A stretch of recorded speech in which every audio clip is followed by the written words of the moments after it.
Bonjour à toutes, bonjour à tous, je suis ravie de vous retrouver dans les Chroniques Nana où je suis en compagnie de Manuel Vallée. Bonjour Manuel. Bonjour Pascal. On va pas vous faire le coup, on se connaît pas, on se vous voit, pas du tout. On est tous les deux élus CCI Nantes-Saint-Nazaire, donc on va se dire tu. On s'est encore vu il y a pas pas longtemps, on a travaillé encore sur une commission. Manuel, je suis ravie de pouvoir t'interviewer. Donc tu es président du CIL.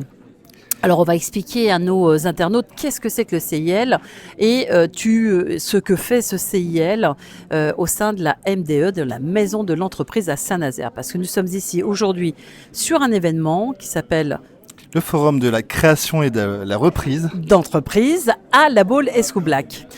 Alors, qu'est-ce que c'est que le CIL ? Alors, c'est quoi cette bête-là ?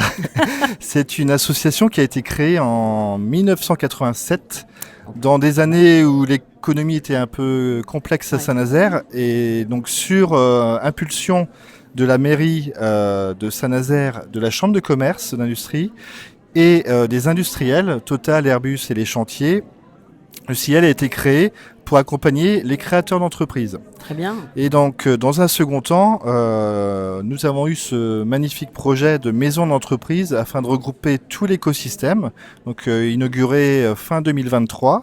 Tout à fait. Et donc, ce lieu, maison d'entreprise, a pour vocation vraiment d'accueillir et d'orienter tous les créateurs, mais aussi les futurs repreneurs les entreprises en développement, puisqu'on va retrouver l'écosystème aussi du développement d'entreprise.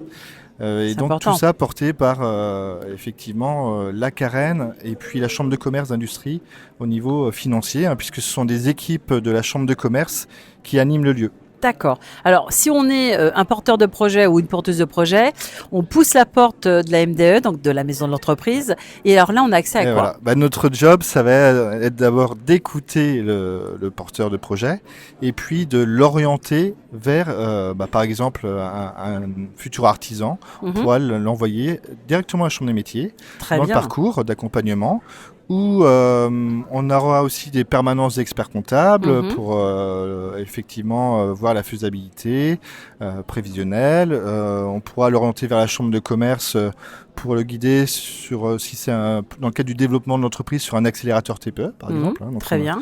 Et puis effectivement on accueille des événements tels que par exemple le 20 novembre prochain, l'après-midi de la transmission. Très bien. Donc, alors on a bien compris là Emmanuel que c'est en quelque sorte on réunit tout sous le toit d'une même maison pour faciliter que ce soit pour les entrepreneurs qui voudraient se développer, peut-être aussi avoir un petit peu, j'allais dire, prendre de la hauteur avec des experts, avec des gens dont c'est le métier, pour pouvoir peut-être changer de stratégie, peut-être transmettre leur entreprise, peut-être même faire de la croissance externe, pourquoi pas. Et puis aussi bien les porteurs de projets qui ont besoin. Alors tu le disais tout à l'heure, mais on a aussi, j'imagine, donc il y a les chambres consulaires, donc la chambre des métiers, la CCI bien évidemment, mais on a aussi des syndicats patronaux qui se retrouvent aussi dans ce même lieu. Bien évidemment, on a énormément d'événementiels et à chaque fois on a des représentants des fédérations, par exemple le bâtiment, FFB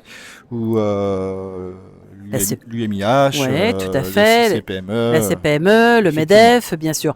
Mais il y a aussi un autre, j'ai fait le tour sur ce joli event, avec c'est vraiment le tour de ces, j'allais dire, espaces, en tout cas dédiés aux acteurs pour accompagner les porteurs de projets ou les créateurs et créatrices. Il y a aussi le financement. On peut retrouver aussi les acteurs de l'accompagnement du financement à la MDE, et ça c'est important. Oui, et alors c'est vrai qu'on parlait de l'ancienneté du CIL. Historiquement, on a aussi la gestion d'un fonds qui s'appelle Atlantic Initiative Développement. Et ce fonds permet à des entreprises en croissance, lorsqu'elles ont un projet d'investissement, de coupler avec un financement bancaire classique, un prêt d'honneur qui va s'élever de 20 000 à 60 000 euros. Super. Donc historiquement c'était très porté sur l'industrie, forcément de la Loire-Atlantique, parce que ça ne concerne pas que Saint-Nazaire, c'est un dispositif départemental. Très bien. Donc, alors qui dit prêt d'honneur pour nos internautes qui ne connaissent pas, c'est un dispositif qui est forcément donc adossé à un prêt bancaire et qui, attention, garantit par BPI, c'est-à-dire que si l'aventure de l'entrepreneuriat, évidemment, c'est pas un long fleuve tranquille. Oui. Parfois, on peut, pas avoir, j'allais dire, la réussite escomptée qu'on imaginait. Et puis, bim, la société s'arrête. Eh bien, on a prévu dans ce dispositif une garantie pour éviter que ce prêt d'honneur, qui est un prêt un peu à la personne, puisque là, du coup, c'est fait au nom propre du dirigeant. Alors, nous avons les prêts initiatives qui sont effectivement dédiés à la création d'entreprises. Et là, on a la BPI qui peut intervenir en cas de défaillance. Le prêt AID, c'est vraiment spécifique, c'est lié à l'entreprise déjà existante. D'accord. Alors il y a des conditions, il faut quand même que l'entreprise ait des fonds propres suffisants, puisque c'est vraiment pour accompagner une entreprise qui est en fort développement. Ouais, super, très bien. En tous les cas, tout à l'heure, je pense que vous avez entendu, on a parlé aussi d'expertise comptable. Manuel, tu n'es pas que un élu CCI. J'ai une vie professionnelle aussi. Voilà. Est-ce que tu peux nous dire ce que tu fais ? Alors moi, je suis associé directeur général chez Audicia, expert comptable, commissaire aux comptes, cabinet situé donc en Loire-Atlantique. On a 6 agences, très bien. 150 collaborateurs, et nous sommes 15 associés.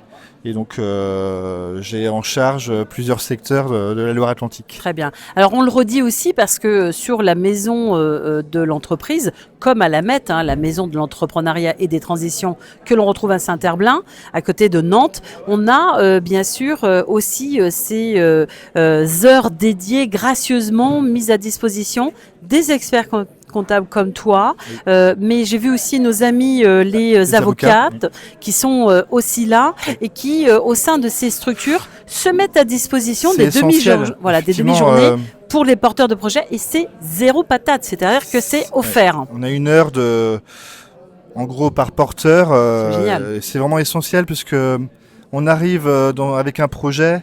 Et l'accompagnement, effectivement, aujourd'hui, on a des statistiques quand même qui sont assez intéressantes à connaître. 72% des entreprises survivent si elles ont été accompagnées. Ouais. 78% survivent si elles ont eu un accompagnement en plus financier. Bien sûr. Alors qu'on a un taux de défaillance quasiment de 50% sur 3 ans s'il n'y a pas d'accompagnement. Ah. Donc la différence, on voit bien, on ne va pas refaire les calculs. En tous les cas, merci pour ces informations précieuses. Donc on l'aura compris, on pousse les portes, on n'hésite pas, on peut venir à n'importe quel moment, prendre des rendez-vous, et on est accueilli vraiment par un acteur de toute façon. Une superbe équipe mise à disposition, je le rappelle, un très joli lieu, par la Chambre on peut de commerce. Dire. Voilà, tout à fait. Et en partenariat effectivement avec les comités de communes. Donc c'est vraiment, on est vraiment dans un écosystème et dans la coopération d'un gros écosystème. Ouais, synergie des forces. On va justement finir ce mot on va utiliser ce mot de la fin pour terminer cette interview. Merci Manuel. Merci, et puis surtout, n'hésitez pas, regardez, vous retrouverez aussi sur le site Nana, la plateforme, des agendas avec tous ces événements qui vous sont répertoriés sur l'ensemble de la région Pays de la Loire. Donc sur le 44, nous y sommes aujourd'hui, mais vous les avez aussi demain, par exemple, on se retrouve à Angers parce qu'il y a aussi un forum de l'entrepreneuriat, etc. Donc regardez l'agenda de la plateforme Nanao, parce que vous retrouvez toutes ces informations importantes. On est dans un beau pays avec de beaux dispositifs et plein de belles forces. Des gens dynamiques. Et des gens dynamiques, donc il faut les utiliser. Voilà, à bientôt les amis. Bientôt. Au revoir. Merci.